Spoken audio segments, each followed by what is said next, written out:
Thanks for coming, and I'll answer your questions for you guys. Open up in the front row here with Dave. Herman, the schedule worked for you so well 2 years ago with the college football playoff. You guys following pretty much the same schedules you did 2 years ago? A little bit different just because the calendar is a little different, but pretty much the same. You know, I thought we might adjust it a little bit and left it open-ended, but so far so good. We're staying healthy, and I got to really commend our guys, man. This is guys are really working. Torrence Gibson, there was a report that he had signed with a junior college. What can you tell us about that situation? He came to see me, and I love Torrance. Very unfortunate, the whole situation, so I don't think there's been anything finalized. I can assure you, as we always do, we'll do what's in best interest of a student athlete, and that's very unfortunate.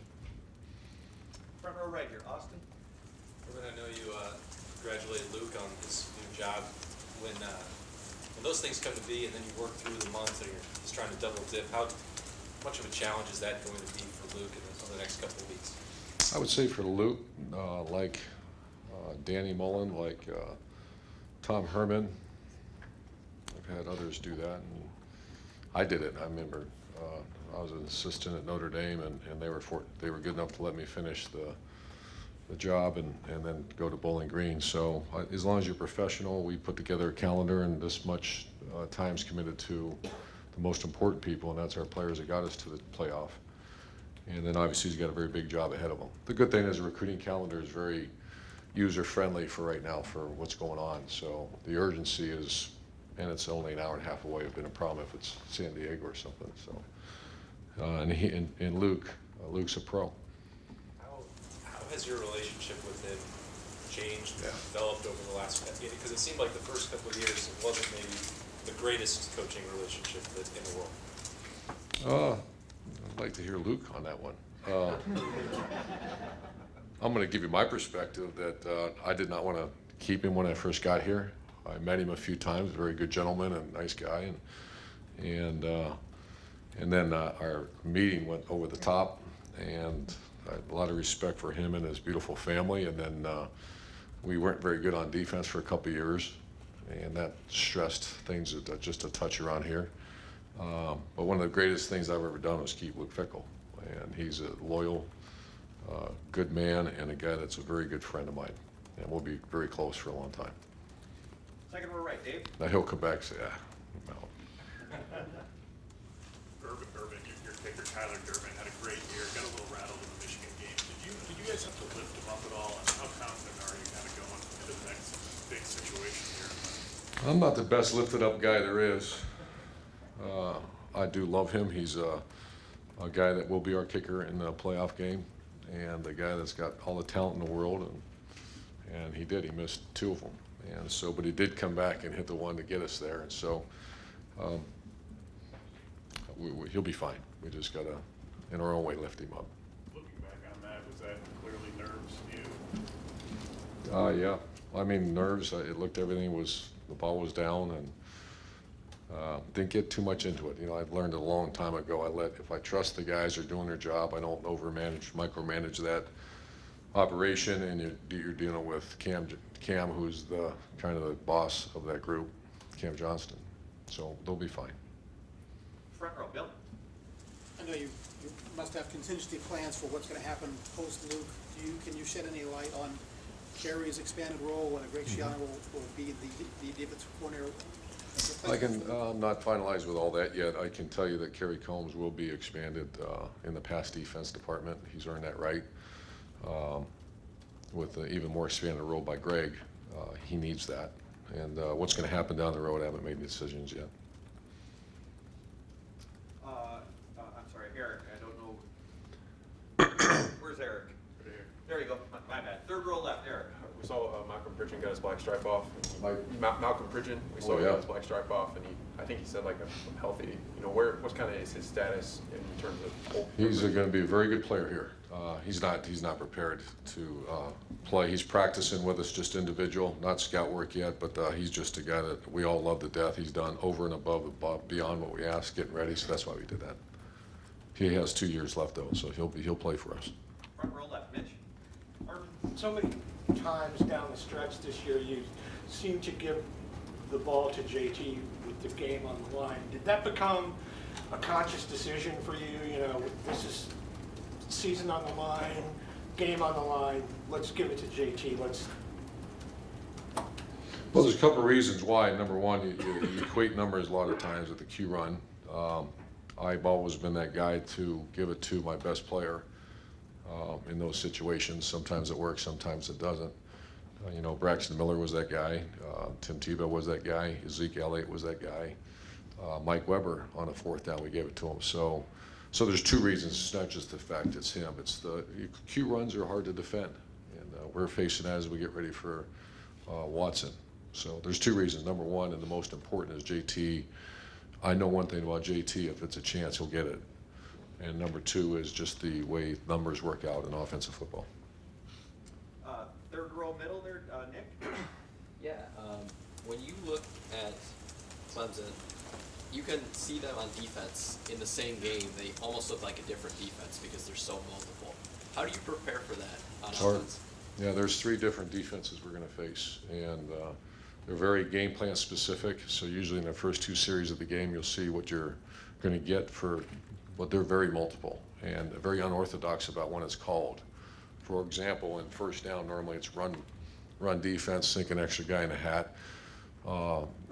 And then as you get second along and third down, you see more nickel and more spacing in the back end of the defense. This group out of the blue, they'll play three cloud strong, which means that's a very strong pass defense on first down. And so I'm glad we have this much time, because we're spending a lot of time on all that multiple looks. I want to ask about the schedule too. The most a team can play is 15 games, and now it's 4 teams, but there's been talk about going to 8. Do you have a position on the way it falls? Is 15 about right? Is that too many? Yeah, it's about it. I don't know. I always, some people talk, I hear when the minute that comes up about money, I always come back about what about student athlete, what about class schedule, what about recruiting, what about NFL, when those kids make those decisions. So there's all this other conversation that other people have, because I guess that's their job. I know after doing it, would we go 14-1 the 1 year, 15 games? If they said, oh, what now? Okay, now one more, that'd be a tough one, especially when you start playing who you're playing at the end.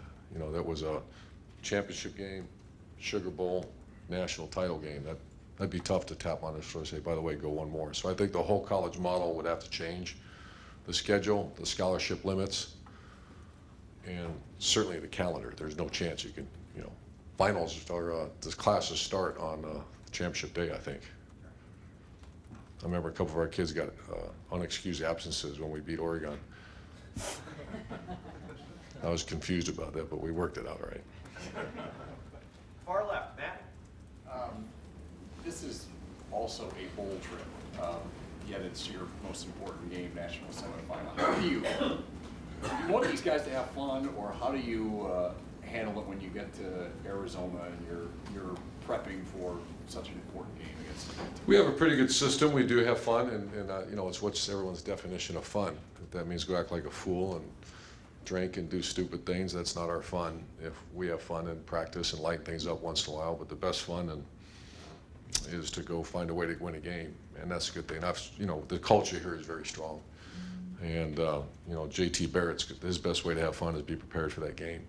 Same with Rayquan McMillan, same with Tyquan Lewis, same with Noah Brown, and so get them. Here's what I learned over bowl games: get them great gifts, grant as much money as you legally can give them. And that's the food stuff and all that, snacks and all that stuff. What did I say? Great gifts, right? And then food. Make sure you got fantastic food for them and as much money in their pocket as possible. That's worked out pretty fun. That's fun for 19-year-olds. Front row left, Bill? Herman, I know you're preparing to win a playoff game, obviously, but bowl practice is also a valuable time for young guys to develop.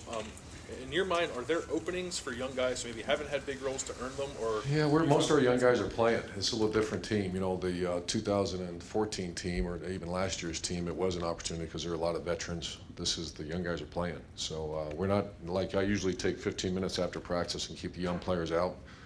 And I was going to do that. Look, our young players, most of them are playing. And the other ones are in very valuable scout team roles. So we're not doing a whole lot of that right now.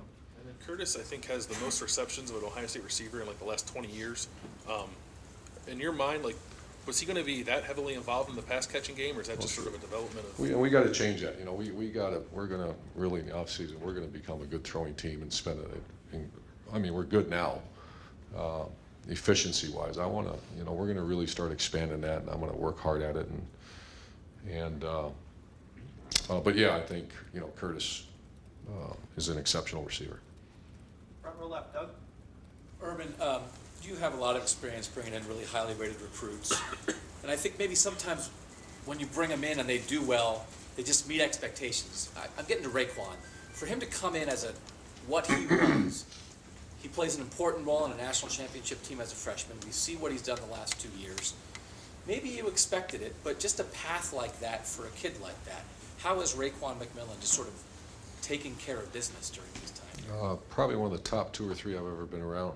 Yeah, he's from the day he walked in, and that's a credit to his family. He's a grown man. He handles his business. He's an excellent student. He's a prominent member of a fraternity here on campus, so his campus involvement is strong. He's made Ohio State a better place. The campus, his reputation is solid as gold here, and yeah, he's. I don't want to say he's exceeded every expectation. I've had very few like that. From day one, when he walks on campus, he was a grown man. And you mentioned something the other day, I think when we project, when's Ohio State going to have like an up year when you have all the guys back and that kind of stuff, right? You had so many starters you're missing this year. You said maybe this was a year early, right? And I would have thought maybe people in 14 would have said, well, maybe that's a year early. Because you would look and say 15's the year it's going to happen. But you won it in 14. You're back in the playoff this year. Is it possible that like the year early is actually the year to do it? Because maybe there's not so much other stuff out there? I think that's a good point, and my friend Roger Goodell, we're going to repeal the third-year thing, so they have to come back. Yeah. So next year is the real year. But I mean, I know exactly what you're saying, and I'm the same way. I mean, I thought, my closest confidant, my wife, is, how are we going to be this year? I don't know. I think next year's the year. And all of a sudden, that darn junior thing comes up. And just, I don't want to belabor this, but you just brought it up. A year ago, after the Fiesta Bowl, we were here and you said, we're going to throw it better next year. Now you're here, you're in the playoff, you made it, but you're saying we're going to throw it better next year. Is there something that didn't go exactly as you hoped with the pass game this year? Oh, yeah. I thought we'd be better throwing the ball. And whether it be protection, whether it be separation by wideouts, it's not one thing. So it's just, and we are. It's just a focus that we're going to work on, and we'll get there. Back row, Steve. Yeah, I got 2 things. Picking back what Nick was asking about, if it would go to eight teams in the playoff, would you rather see an 11-game regular season with the conference championships, or a 12-game schedule and do away with the conference championship? Clemson. I don't know. I'm not being disrespectful. I don't know.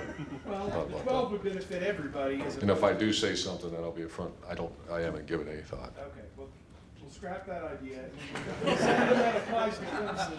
After the Penn State game, Coach Warner talked about how you guys would maybe try and get Isaiah Prince a little bit of help with a tight end or a running back to help scrape in some situations, and just didn't seem against Michigan like he was kind of out on an island there. I don't know. What's the push-pull on that, and would you do something to counteract what happened against Michigan? Well, we're working on that. Number one is improve the player, in which I've never seen a guy work harder in the last 2 weeks since that last game. I mean, ridiculous. Even on days off, he's coming here and getting extra work. And we are. It's not as easy as it sounds, because it really limits your other options. So, but those are daily conversations, and that is, we're going to try to do the best we can to help them. But at the end of the day, an offensive lineman's got to go block that defensive end too. Front row right, Tim. Yeah, Urban, you've got 2 All-Americans who are going to be starting on your offensive line. I can't remember covering this team when that's been the case at the same time, at least. What stands out about those 2 fellows? I'm talking about Billy Price and Pat Elflein. Well, it's so neat. One of the great traditions here, they get a tree. Buckeye Grove will be blessed to have those 2 names on it. And then when I'm an old guy, come back and see my 2 guys, because I love them. They're great. They're the backbone of who we are and what we do. Zero probability that Ohio State's where we are without them. Yeah. And on top of that, they're as good a people as you'll ever find. Great students, great people, and exceptional leaders. Burger Feta, this will be their last, well, maybe their last two hurrahs, we'll see. What have you gotten most out of them being around you? I mean, what has rubbed off on you from them, I guess? Well, From an effort standpoint? kind of disappointed in those two guys because, you know, they're just typical losers. They think med school is more important than coaching. I don't understand that. I'm trying to talk them into coaching, and the starting med school keeps getting in the way because that's how much I feel about they can impact other people's lives. Of course, I'm kidding about the med school, but they have great, whatever they choose to do, they're going to have our support, and that's a tough one to say goodbye to, those guys. I think Burger's an engineer. But he is, no, he's changing. Yeah, yeah. He's moving over his exercise. Thanks, Jerry. Engineer loser, too. You look at Clemson, what just jumps out at you right now defensively about them? They seem to be a lot about the big play. They've given up quite a few points this year on certain occasions. What's the truism you're getting from them right now? The truism is they're gigantic. They're real big at defensive ends, 310 pounds. Inside, they're 310, 315. They're big. They're highly recruited athletes. You can see that. I think they play a lot of defense, and sometimes that gets them out of whack. But it also causes, I think they're number one, or at least in the big games they played, they're number one in the country. We did all the stats against the teams they're supposed to beat, and then the big games. And they're number one in interceptions and number one in tackles for loss. So those kind of defenses create major issues, but every once in a while want to be given up. It's a little bit like our defense. We're very, very into deny every pass, deny every run. When that happens, every once in a while one goes over the top. But the risk reward that we and I can tell Clemson, they just a little different style than we do because the multiplicity is unbelievable, how many different defenses they run. I mean, there's a video right now of them dropping all 11 players one time on a pass play. Yeah. They end up hitting the pass anyway. It's Virginia Tech. Is that what you're talking about, them being totally unpredictable? Yeah, it's all about the front and coverages. It's you know, whenever you see evaluation or you do your statistical analysis, you do it's all percentages, and you say, okay, on first down, they're 60%, they're this, they're 4%, 6%, 8% this, because it's just so much. There's very little tendencies. Okay, we're gonna have to wrap it up. We can keep them at one question. I'll get as many as I can. Rob, back over. 4 playoff teams, 4 really good coaches. Do you, as competitive as you are, do you ever compare yourself to other coaches, these guys, both positively, negatively, what you can learn? I compare programs all the time. For example, Clemson was the program that we really studied because I thought their social media approach to recruiting was number one in the country. So our guys tell me we're number one now. We hired a guy just for that reason. I'll look at what Nick Saban does. He's a friend, and I see what he does, and we certainly evaluate how they go about their business. And then Chris Peters has been a friend for a long time, so we've all so I don't. It's not ourselves, but the program. And I like to study winners. And the 4 guys or the 3 guys in that playoff are winners. We certainly know what they do. If I can get you on Larry Johnson, talking to the D linemen, the players, he said he's just a different dude, and that his language is not as salty as a lot of coaches. How did that strike you? How does that play out in the I love it. meeting rooms? It's Larry. I've grown to Larry and I are extremely close now. He's a guy that's hard to get close to. He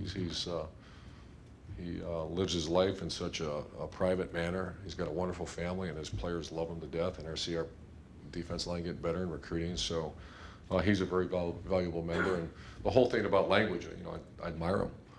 I've improved, but still slip. All right, over here, Bill.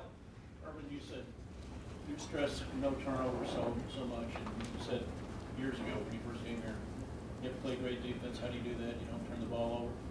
It seems that JT holds the ball a lot, waiting for that guy to come wide open.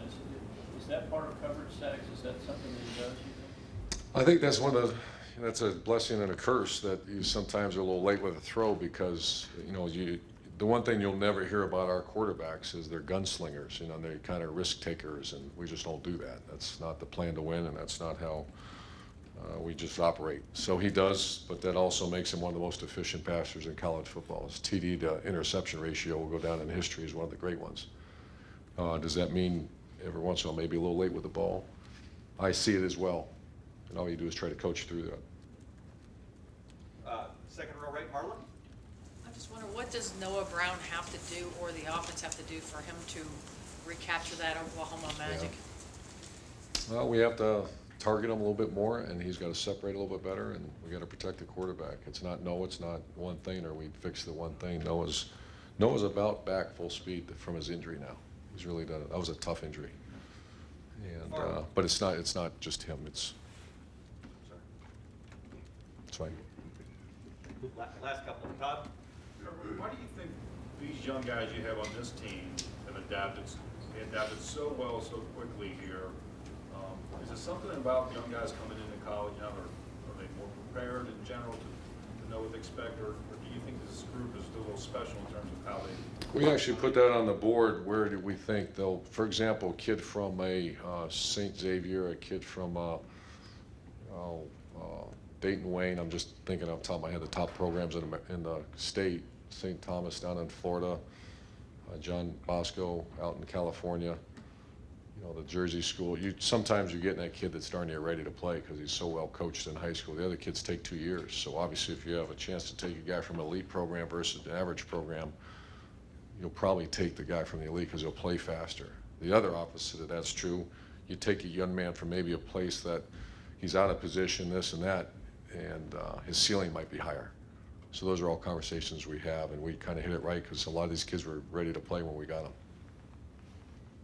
And final question, second row, our gentleman from Austin, Dan. Danny News from the Austin American Statesman. Obviously, football fans in our neck of the woods know what they're getting with Coach Herman based on his resume, but what kind of worker are they getting with Coach Herman? Oh, he's great. He's a guy that likes to have fun. He's a guy that works very hard at his job. He's going to surround himself with elite people, and he's got a very good plan in place to. I talk to him still quite often, and the biggest message I always give him and we always talk about is make sure from A to Z everyone's on the same page, and that's something I think he's going to be exceptional at. Coach, thank you. Thanks, very guys. much. Okay, folks, hang right here. I'm going to bring JT in right